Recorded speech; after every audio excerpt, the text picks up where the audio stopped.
Welcome back, students. Today we will start with the numerical on heat generation for the cylindrical geometry. So the numericals are based on the derivation. So if you have missed the derivation, please go through the derivation which are shared in the description box. So watch the video and you will get the proper understanding of the numericals. So let's start with the numerical. So what is given in the numerical? A long cylindrical rod is given. The length is given as 20 centimeter. Sorry, the radius is given as 20 centimeter, having the thermal conductivity of 50 meter, and it generates heat at the rate of uniform rate within the cylinder at the rate of 106 watt per meter cube. Now it is cooled at the outer surface by a fluid of convective heat transfer coefficient 70 watt per meter square Kelvin, and the surrounding temperature it is maintained at 30 degrees. So what you are supposed to find out? You are supposed to find out the temperature distribution equation.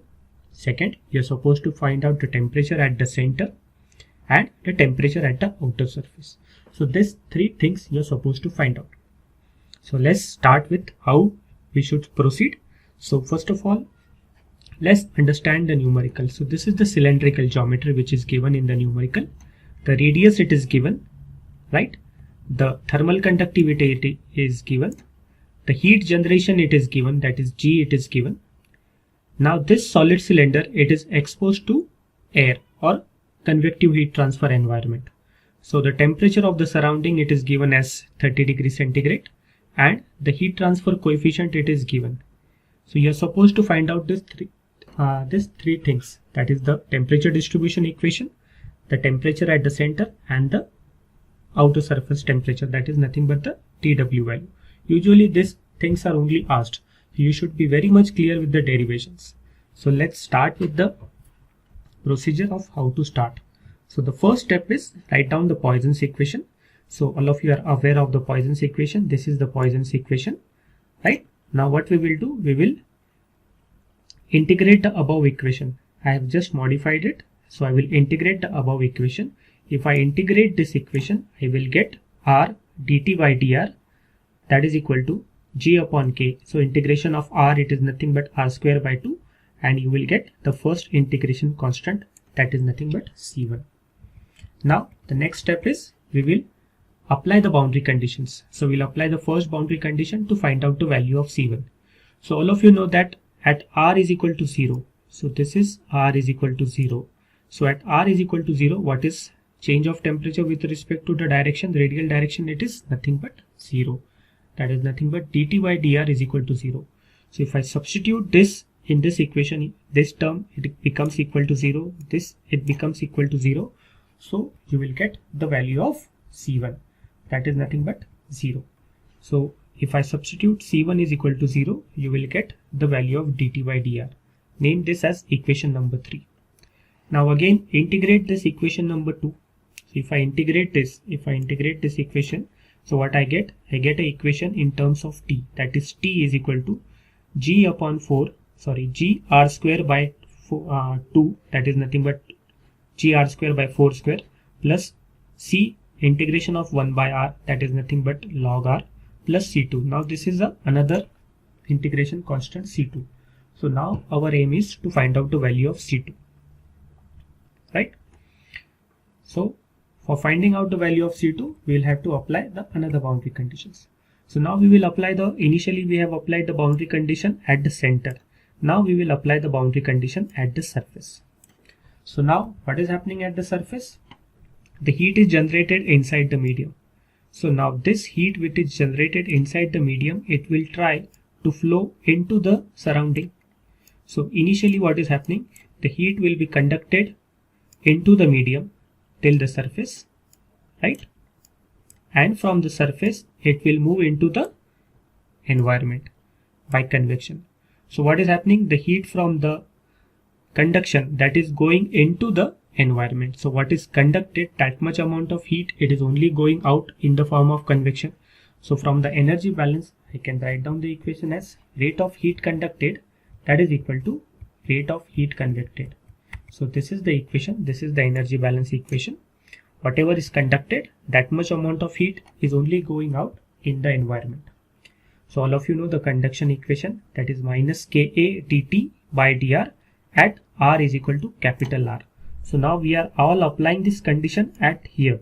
Okay, and what is this distance? Capital R. We are not applying at the center line. So just keep this in mind. All these conditions are at the surface. That is nothing but small r is equal to capital R. That is equal to HA T minus T infinity. And what is this T? T is nothing but a temperature at R. Now this A and this A, it gets cancelled. Okay, so you are left with the equation this. Now we will apply the boundary conditions.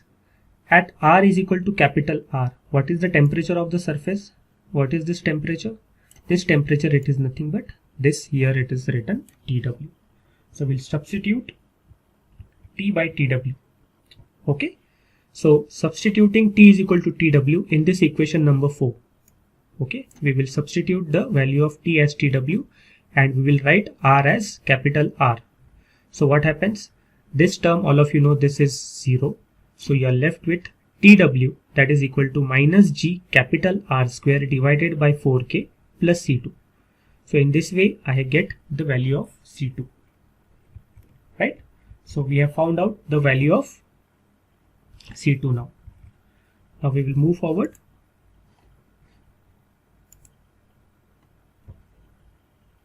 Next, substitute the value of equation 3 and 4 in equation 5.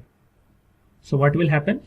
The equation 3, this equation number 3 and this equation number 4, this value and this 6, we will substitute in this equation. Means what will happen? We will substitute the value of dt by dr from this equation and we will substitute the value of TW over here in this equation, right? So we will get another equation. Why we are doing so? Because after substituting the value of C1 and C2, then only you will get the temperature distribution equation. So why we are all doing this? To find out the temperature distribution equation first. If you get the temperature distribution equation, then the second bit and the third bit is very easy. So the first task is find out the temperature distribution equation. So after substituting, what you get an equation like this.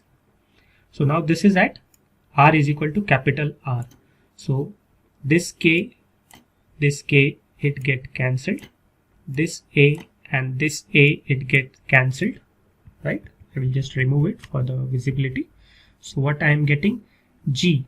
Here R I am replacing it by capital R. So GR upon 2H. This H I am moving over here, right? Plus this I am taking to this side, G capital R square divided by 4K plus T infinity, this also to the next side, that is equal to C2. Now put the value of C1 and C2 in the equation number 4. This equation number 4. Okay, the integration that the equation that we get after integrating it twice. So we'll substitute the value of C1 and C2 in equation number 4.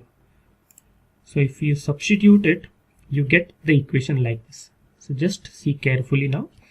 What I am do, I will just arrange it.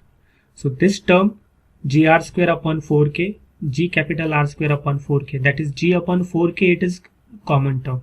So I will take G upon 4K as a common, in bracket capital R square minus small r square plus GR divided by 2H plus T infinity. So now this is the expression for the temperature distribution equation. So this is the primary and the very important task that you are supposed to do. So after doing this, it is very much easy to go further.